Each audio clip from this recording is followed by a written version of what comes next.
Hello everyone, welcome to our new video. और इस video में मैं आपको टाटा मोटर्स का चार्ट एनालाइज करके बताऊंगा। और जैसा कि बहुत सारे रिटेल इन्वेस्टर्स इसको लॉन्ग टर्म व्यू के थ्रू ले रहे हैं, तो मैं थोड़ा सा गाइडेंस दूंगा और चीज़ों को रिसर्च के वे में शो करूंगा कि आप डिसीजन ले पाएँ कि ना ले पाएँ, क्योंकि ये स्टॉक्स बहुत नेगेटिव सेंटिमेंट्स है अभी इसमें। और तब पर भी लोग लॉन्ग टर्म इन्वेस्टमेंट्स के लिए इसको प्रीफर कर रहे हैं। तो let's move on to the video. और मैं ये टाटा मोटर्स का चार्ट मैंने डेली टाइम फ्रेम पर ओपन कर रखा है। और ये जो रेड लाइन है ये अपना 21 डे मूविंग एवरेज है। और ये जो ग्रीनिश लाइन है वो अपना 200 डे मूविंग एवरेज है। ठीक है, तो let's move on to the chart. और ये टाटा मोटर्स का स्टॉक्स ऑलमोस्ट 1 ईयर में बहुत अच्छा एक तगड़ा मोमेंटम के साथ अपर आई अपर लो अपर आई अपर लो और एक तगड़ा ट्रेंड में मूव किया। कहाँ ये 200-300 से डायरेक्ट 1000 रुपीज़ तक आ गया, which was a very good momentum. और इस वजह से लोग इसमें अब घुसना चाह रहे हैं। बट अब क्या सीन है ना कि अब जितना इसको भागना था इसने भाग चुका है। अब क्या है कि इसमें देखिए कैरेक्टर्स और चेंज ऑफ स्ट्रक्चर भी चेंज हुआ है। अब ये डेली टाइम फ्रेम पर हम देख सकते हैं, यहाँ पे ये स्टॉक प्रॉपर डाउन ट्रेंड में है। यहाँ पे आया, कोशिश किया ये भागने का, पर एक गैप डाउन दिया, फिर कंसोलिडेट किया और अब पूरा प्रॉपर लोअर आई लोअर लो लोअर आई लोअर लो ये बना रहा है। रिसेंट के इसके क्वार्टर रिजल्ट्स में भी हम फोकस करेंगे। तो जैसा कि इसका क्वार्टर रिजल्ट मैं आपको दिखा रहा हूँ यहाँ पे, ये दिखा, तो ये रहा इसका क्वार्टर रिजल्ट। और इसके जो क्वार्टर रिजल्ट हैं, इसके जून वाले मंथ में, सितंबर वाले मंथ में इसके सेल्स भी डिक्लाइन हुए हैं, प्लस इसके ईपीएस भी ड्रॉप हुए हैं। तो एक तरह से कह लें कि सारा चीज़ जो भी बढ़िया था उसका साथ होने था, अभी फॉर करंट कुछ महीनों तक तो इसके साथ हो गया है, अनटिल अनलेस, क्योंकि जो भी स्टॉक मार्केट क्या है ना कि फ्यूचर पे काम करती है।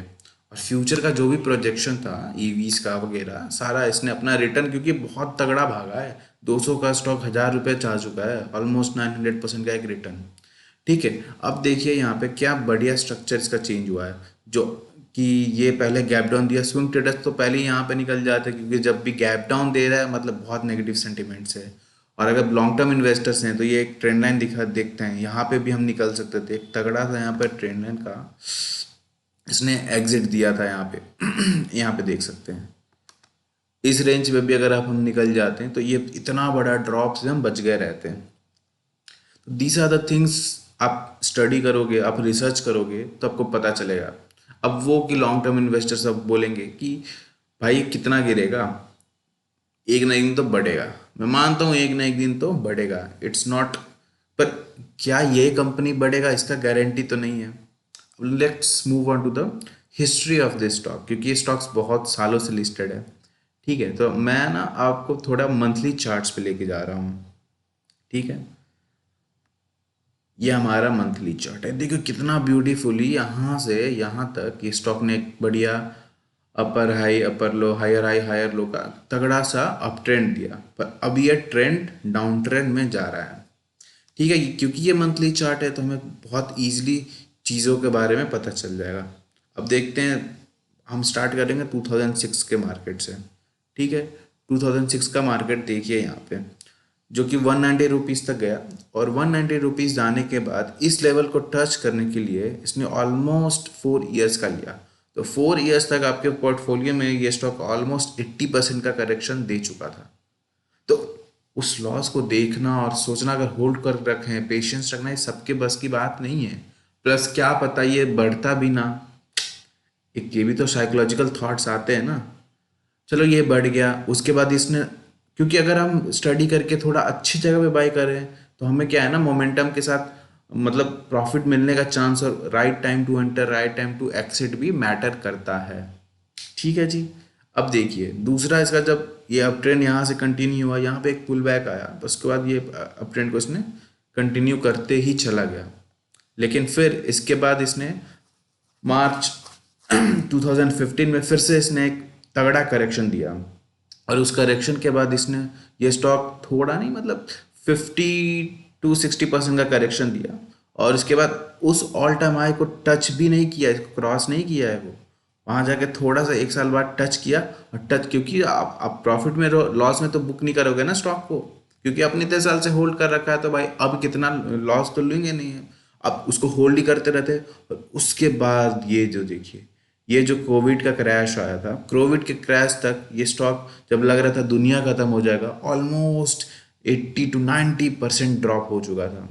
उसके बाद भलो इसने भागा है, पर उस फेज को फेस करना, और भागने के बाद भी कितना, अगर हम उस फेज में इतने पैसे बचा के रखे रहते और इस बुल मार्केट में भी, क्योंकि इस टाइम पे ना सारे स्टॉक भागे थे, और जो स्टॉक में हम अपना लॉस रिकवर कर रहे हैं, हम अपना ये लॉस ही रिकवर कर रहे हैं ना, वही मैं उस पैसे को 5% का लॉस लेके बुक करके बैठ गया रहता, इस एरिया के अराउंड जब मैं कोई भी स्टॉक में से कूदता, सब में मुझे प्रॉफिट ही मिलने थे। तो इस नज़र से आप देखेंगे तो आपको पता चलेगा कि अब ये स्टॉक डाउन ट्रेंड में आ चुका है, और डाउन ट्रेंड में आने के बाद इसको थोड़ा सा हम चाहें कि देखिए कंसोलिडेशन पेज है, गिरने के बाद इस यहाँ पे आया, लोअर हाई लोअर लो बनाया, फिर कंसोलिडेट करने के बाद फिर ना ये हायर हाई हायर लो बनाने लगा। तो उस वक्त जब ये कंसोलिडेट कर रहे और एक पहला स्टेप जो अपना वो ऊपर की ओर भागे, उसके बाद हम इसमें एंट्री प्लान कर सकते हैं। लॉन्ग टर्म इन्वेस्टर्स को भी मैं यही सजेस्ट करूंगा। बट लेट्स सी अभी क्या होता है। अभी तो मार्केट बहुत सेंटिमेंट्स, और ऑटो सेक्टर्स भी, सारे ऑटो सेक्टर के स्टॉक बहुत ही ज़्यादा डाउन ट्रेंड में है। ऑलमोस्ट अपना टू इंडेक्सेस भी ऑटो सेक्टर का 200 डे मूविंग एवरेज के बिलो है, ये स्टॉक्स भी अपने 200 डे मूविंग एवरेज के बिलो आ चुका है, with our all negative things. मैं नहीं कहूँगा आपको, अगर आप इन्वेस्टेड हो तो मैं तो अपने कुछ सोच के ही करा होगा, पर अगर आप इसमें फ्रेश एंट्री लेना चाह रहे हो लॉन्ग टर्म के लिए, तो थोड़ा वेट करो, लेट्स सी क्या होता है, थोड़ा सा मोमेंटम आ जाए, ठीक है। अब मैं जैसे एक एंकर्ड वेब लगा के दिखा देता हूँ, कम से कम इस एरिया को भी ये 900 या टू, पहले तो ये स्टॉक 200 डे मूविंग एवरेज के बिलो है, तो जब तक ये स्टॉक अपने 200 डे मूविंग एवरेज के बिलो जा रहता है, तब तक तो कोई ट्रेड प्लान ही नहीं करो, क्योंकि इसमें बहुत सारे रेजिस्टेंस आएंगे। ये गैप कब फिल होगा, ये जो गैप दिया है यहाँ पे 2-3 बार इसको रिजेक्शन मिलेगी ही मिलेगी, जरूर है मिलेगी। फिर इसके बाद एक रिजेक्ट गैप के बाद दूसरा गैप आएगा, इसको भी यहाँ पे रिजेक्शन मिलेगी। तो अब इसमें ना बहुत सारा नेगेटिव सेंटिमेंट्स है, और लोग चाहेंगे कि जो पहले से फंसे हुए हैं, जब भी स्टॉक्स मूव करे वो एक्सिट लेने की कोशिश करेंगे। तो कृपया थोड़ा वेट करें, और जब इसमें मोमेंटम आए, तगड़ा थोड़ा सा बाइंग आए, तब जाके थोड़ा लॉन्ग टर्म इन्वेस्ट कर सकते हैं। पर एज ऑफ नाउ बहुत सारे अच्छे स्टॉक्स है अभी स्टॉक मार्केट में, इतने तगड़े, जो भी बहुत सारा अप ट्रेंड में अभी भी इस मार्केट में भी है। तो मैं तो बोलूँगा उन स्टॉक्स पे फोकस करें जो इस मार्केट में, इस वीक मार्केट में बहुत ज़्यादा स्ट्रेंथ दिखा रहे हैं, ठीक है। और पिछले वीडियोस में भी मैंने अपने कुछ स्टॉक्स जो इस मार्केट में स्ट्रेंथ दिखा रहे हैं उनको मैंने अपलोड कर रखा है, तो प्लीज़ चेकआउट करें।